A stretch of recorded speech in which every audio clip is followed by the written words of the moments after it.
Every club. Every day. The Global Sports Podcast Network. Hello and welcome to the Daily Newcastle. My name is Iain Mackay, and for the very first time, I'm flying solo tonight to review the Leicester Newcastle game that's just finished. I should have had Kev with me, but Kevin is in the hospital.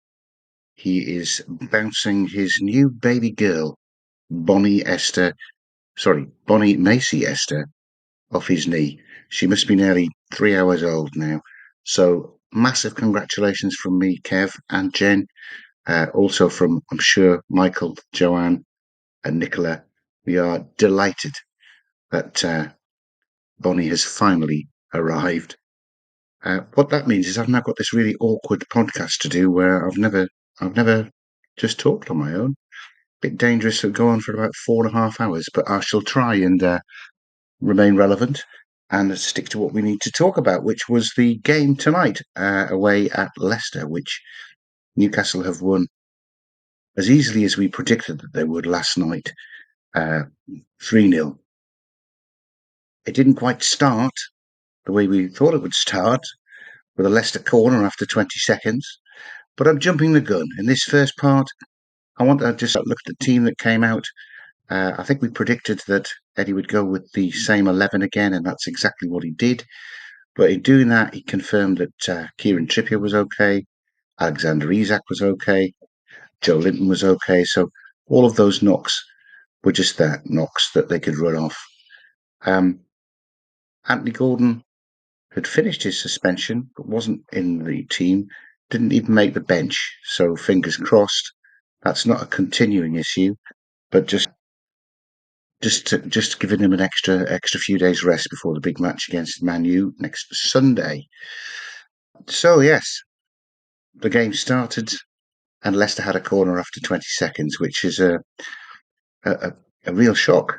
This is a Leicester side who have lost each of their last 7 home games without scoring. They haven't scored at home since December the 8th. And just typical, we were expecting that Newcastle would be the team that would allow them to do that. After that early scare, though, it was what we had hoped it would be, some free-flowing football from Newcastle, an incisive break down the left, Livramento doing his overlapping fullback bit again, putting a fabulous ball right through the corridor of uncertainty. I knew I'd be able to work that into one of these one day. Jacob Murphy on the far post to take a very well taken goal. Typical Newcastle, really. A fast transition, the speed of thought, far too much for a Leicester side that from the off looked a little bit at sixes and sevens. Newcastle 1-up. We're wondering if that's a sign of things to come. And 10 minutes further in, it looked as if it might well be. The ball was sort of half cleared. Shah won a tackle just in the Newcastle half. And whilst Murphy pelted through the middle to try and give him a brilliant through ball to make, Shah had other ideas. He took a shot. He took a shot from 55 yards, which Shah learned afterwards is the longest shot in the history of the Premier League to hit the woodwork. Shah's shot beat the keeper, hit the bar and bounced back down. Murphy was sprinting through, managed to miscontrol it twice and still have time to put it in for 2-0.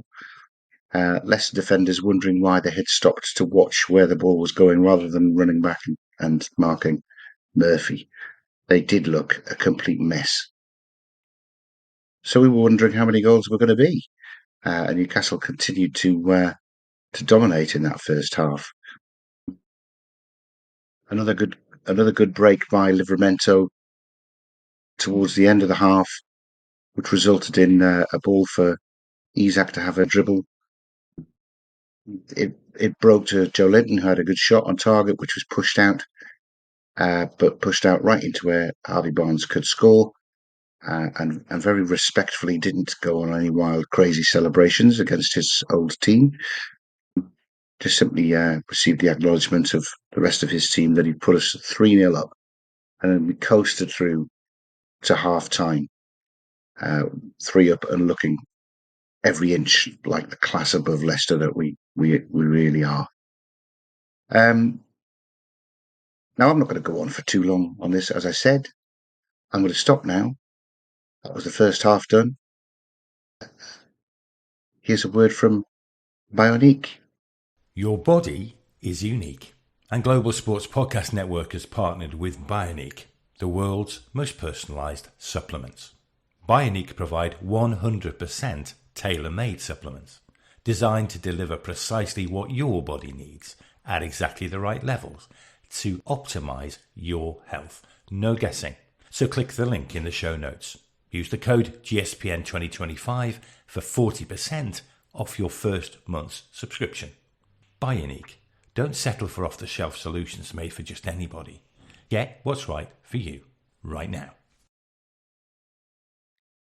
We will do that, Ken. Thank you very much for that advice. And Kev's supplement will be including large portions of baby milk.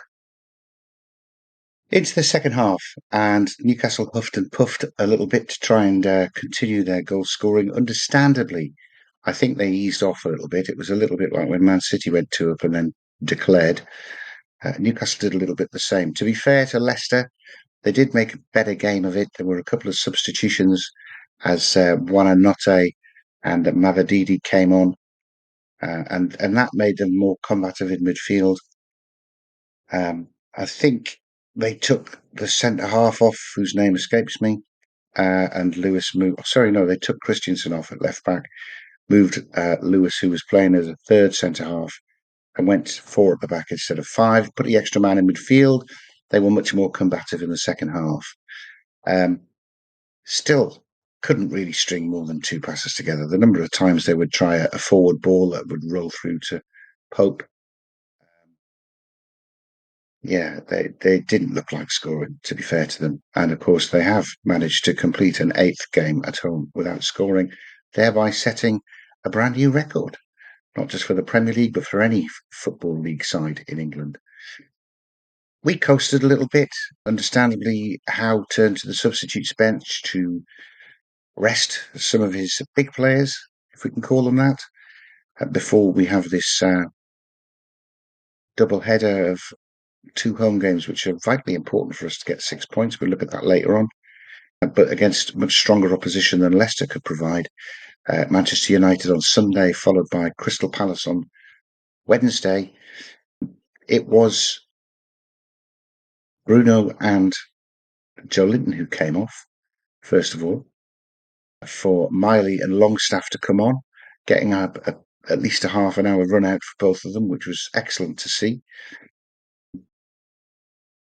Longstaff putting himself about. Haven't seen him have a decent run out for quite some time. Of course, at the start of the season, he was the player we needed in midfield to be able to win a game. It seems a little bit of a forgotten man now, and even Eddie was hinting that this might be his last season. Everton very interested, apparently, but we'll see how that plays out later on. Isak and Murphy came off, and Wilson and Asula came on. Asula, chanted for by the crowd before he came on, gets 20 minutes. And he ran about. He looks massive. He looks fast. He looks powerful. He looks like he either wants to score a worldie or I don't think he's still got a lot to learn. Clearly, he's very, very raw. I was quite impressed with Wilson actually when he came on. He was running hard, closing down lots of the easy balls that the goalkeeper might have been trying to make.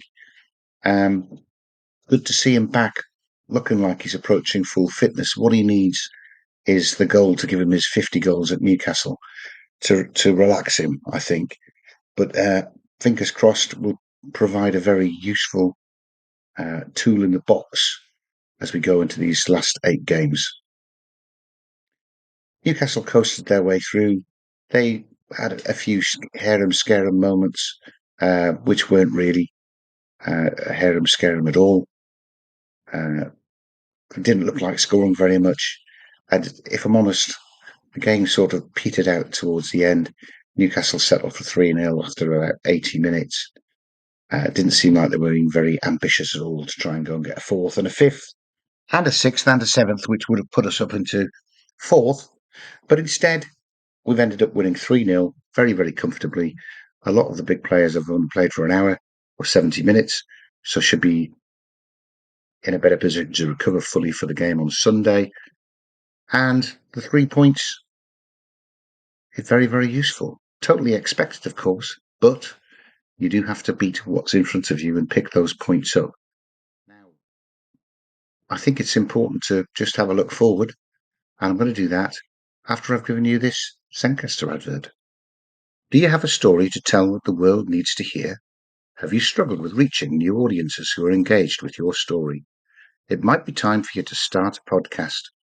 Let me tell you about a platform we use here at Global Sports Podcast Network. Zencastr makes it easy to start a high-quality podcast built for growth from day one. With 4K video recording from your phone and AI editing that automatically removes ums, ahs, your nose, and 22 other speech patterns, Zencastr makes it super easy to start a podcast that sounds great. Ready to tell your story? Check out the link in the show description to learn more about Zencastr. And yes, I went old school with the Zencastr advert again, mainly because I've never printed the new one off, but you hear the new one all of the time. I quite like that old one. Like Kev says, it's the St. James's Park of Zencastr adverts. How could you possibly change it? So, 3 points tonight. 3 points tonight that lifts Newcastle level on points with Chelsea into 5th place. Chelsea ahead on goal difference. I think they should have a +4 on us goal difference. We're a point ahead of Manchester City, knock them out of the Champions League places, and push Aston Villa down to 7th, 2 points ahead of them. Now, the reason why it's fantastic that we picked up these 3 points is that we have a game in hand on all of those teams. And whereas we've been hoping that we can get our noses in front and stay ahead of the Aston Villas, the Bournemouths, the Brightons, the Man Cities, the teams that are chasing down one of the last Champions League places. For me, the fact that Arsenal drew and Nottingham Forest lost on Saturday, and that we have a game in hand on those two teams, means that I think we should be looking upwards. We shouldn't be worrying about whether we're going to finish ahead of Man City in 5th.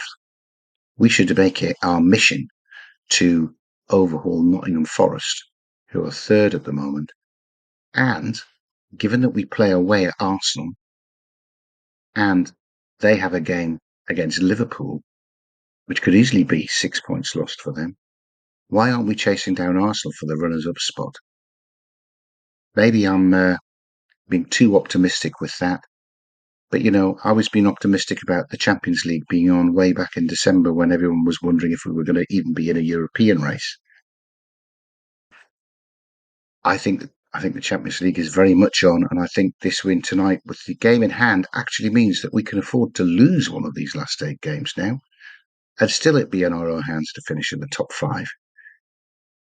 Hopefully we'll be in an even stronger position after a home game against Manchester United and a home game against Crystal Palace, because everybody else will only have 1 game to play in the time that we're playing those, and we could be 3-4 points ahead of 5th place then. And I think we would all then be looking forward to getting points off Aston Villa, to playing Chelsea, to playing Arsenal, because draws are good enough in those games if we're already above them on points. I'll leave you with that thought. It's only half a podcast tonight, but then there's only a third of the regular team here, so I'm okay with that. I'm going to go to bed dreaming of runners-up spots and looking forward to the Manchester United game, 4:30 on Sunday, and that's on Telly 2. Every club, every day. The Global Sports Podcast Network.